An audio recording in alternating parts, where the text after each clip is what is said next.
C'est Hervé Morin, le président du Nouveau Centre, qui est mon invité et que je remercie. L'Europe est-elle encore capable d'empêcher la partition de l'Ukraine ? Peut-être. Sans le fédérateur Jean-Louis Borloo, le Centre va-t-il retourner à ses démons de la division ? Ce sera une épreuve. Les électeurs centristes accueillent favorablement les premiers pas de Manuel Valls, ça vous inquiète ? Si c'est pour défendre quelques réformes structurelles dont on a besoin, je trouve ça plutôt sain. Le gouvernement a-t-il bien fait de ne pas demander un délai supplémentaire à Bruxelles ? Oui, il a bien fait, bien sûr.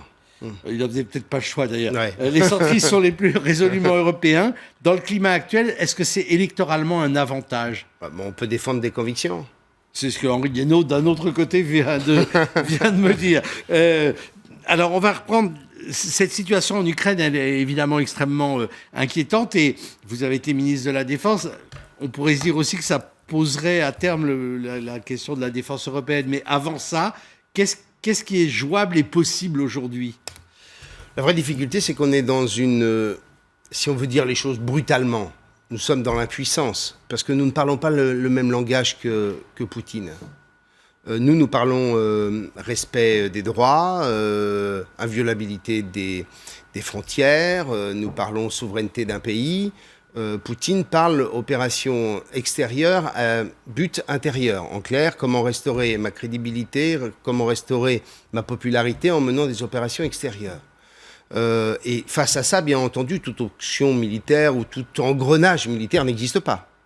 Donc, pour l'Europe, la seule solution qui reste est celle de sanctions économiques et financières dures, très dures. Sommes-nous prêts à accepter cela alors que Poutine est prêt à accepter tout pour son pays, tout du moins dès lors qu'il s'agit de restaurer l'image de la Russie et de son empire? Je ne le crois pas. Est-ce que nous sommes prêts à mettre en péril nos banques, largement engagées dans la dette russe? Est-ce que les Allemands sont prêts à engager leurs ressources énergétiques? Probablement non. Donc on est face à une terrible situation d'impuissance et en même temps il faut donner une chance à une solution politique. Et il faut aussi dire aux Ukrainiens, ce que moi j'ai toujours dit depuis le début de la crise, c'est qu'à Maidan on avait les pro-européens mais qu'il y a une partie de l'Ukraine qui est pro-russe. Et donc il y a très probablement une construction politique nouvelle à trouver sur la voie d'un fédéralisme ou d'une autonomie de ces régions les plus à l'est. On va revenir à la politique française. Je vous disais, les électeurs centristes, pour une grande part, accueillent favorablement les premiers pas de Manuel Valls. Et vous ? Moi, j'accueille l'idée d'une grande réforme territoriale que j'aspire, que je souhaite depuis des années, qui est dans tous les discours des centristes et d'ailleurs même de toute l'opposition. On a une architecture territoriale qui date parfois de 2 siècles, qui ne correspond plus à rien. Et donc moi, s'il ne s'agit pas d'une réforme en trompe-l'œil, s'il s'agit d'une vraie réforme qui n'est pas reportée aux calendes grecques, je suis tout à fait favorable à ce que nous examinions dans quelles conditions on va permettre à la France de régler une de ces problématiques en matière de dépenses publiques.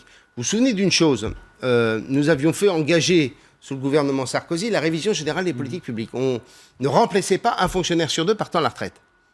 Eh bien, exactement dans le même temps, les collectivités locales embauchaient plus d'agents publics que n'en partait de l'État. Et donc, tant que vous n'aurez pas réglé le millefeuille administratif dont on parle tous les jours, on n'y arrivera pas. Le centre est l'objet de c'est le centre de toutes les attentions, titre joliment Ludovic Vigone dans l'Opinion ce matin. Et c'est vrai qu'on a l'impression, et que le Premier ministre vous fait un peu des appels du pied, François Bayrou a été invité, il a dit qu'il viendrait même si c'était pas un blanc-seing. L'UMP a des mots très doux avec vous, ce qui n'a pas toujours été le cas. Est-ce que vous avez le sentiment que la montée du Front National d'un côté, le recentrage des socialistes de l'autre, vous donne finalement de nouvelles cartes à jouer dans la vie politique ? La carte à jouer, c'est que grâce à Jean-Louis Borloo, nous sommes revenus dans le paysage politique. Il y avait des électeurs, mais les électeurs étaient désespérés de nos divisions infinies et aussi désespérés pour partie de ceux qui avaient constaté la tangente de François Bayrou vers le Parti socialiste. Grâce à l'UDI, nous avons reconstitué un début de socle électoral, puisqu'à chaque fois que nous avons été en primaire au premier tour, nous avons réalisé entre 12 et 15% des voix. Les municipales, vous en sortez les municipales, nous avons gagné beaucoup de villes, souvent en coalition avec l'UMP. Mais là où nous avons été en primaire au premier tour, nous avons réalisé des scores entre 12 et 15% en général. Donc on retrouve un socle électoral. Et donc, bien entendu, on revient au milieu de la scène politique. La vraie question pour nous, avec le départ de Jean-Louis Borloo, c'est le risque de division à nouveau et de séparation qui risque de nous guetter avec l'élection à la présidence de l'UDI. Et donc, il nous faudra être extrêmement attentifs pour ne pas créer les conditions de l'effondrement de la reconstruction. Alors là, par exemple, il y avait déjà une échéance, elle est plus marginale, mais la présidence du groupe parlementaire, ça s'est passé comment ? Bah écoutez, Philippe Vigy a été élu, tant mieux. C'est un.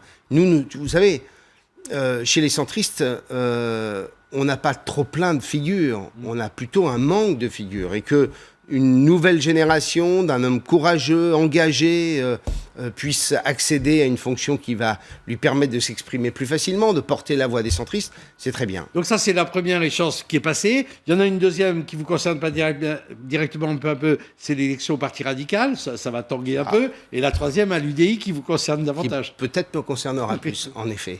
Donc, comment pouvez-vous espérer ne pas succomber à cette logique des tentations, des chapelles, des égos surdimensionnés ? On doit être capable de mettre au service de nos convictions un combat électoral et non pas simplement au service d'une ambition. L'ambition est tout à fait naturelle, mais on doit être en mesure d'être vigilant sur les mots et les moyens qu'on utilisera. Ça, c'est ça qui est essentiel. Ne pas créer l'irréparable.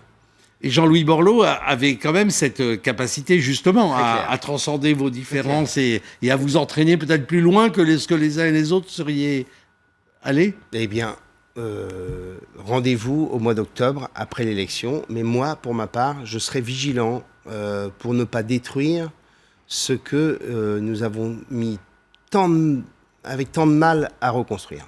François Bayrou, c'est un peu la brebis égarée qui est revenue au bercail. Écoutez, François Bayrou... Je ne veux pas prendre une métaphore forcément pyrénéenne et montagnarde. On va simplement se dire les choses. François Bayrou est allé jusqu'au bout d'un chemin qu'il avait déjà engagé en 2007. Souvenez-vous, je ne voterai pas, j'appelle à ne pas voter Nicolas Sarkozy, ce qui avait valu notre séparation. J'étais sûr qu'il irait jusqu'au bout de cette démarche. Pour moi, le Parti socialiste est face à une difficulté qui est absolument incontournable pour le moment, c'est qu'il est tenu par son extrême gauche. Et donc, l'idée selon laquelle, qui était toute la construction et tout le cheminement de François Bayrou, que le Parti socialiste finirait par s'engager dans une démarche social-démocrate et donc avec une alliance avec le centre, je n'y ai jamais cru, parce qu'il y a les 10 à 15% de la gauche qui l'empêchent de faire cette mutation. Emmanuel Valls pourrait être l'artisan peut-être de... Écoutez, on voit bien que de toute façon, il n'y a pas d'autre chemin que celui-ci.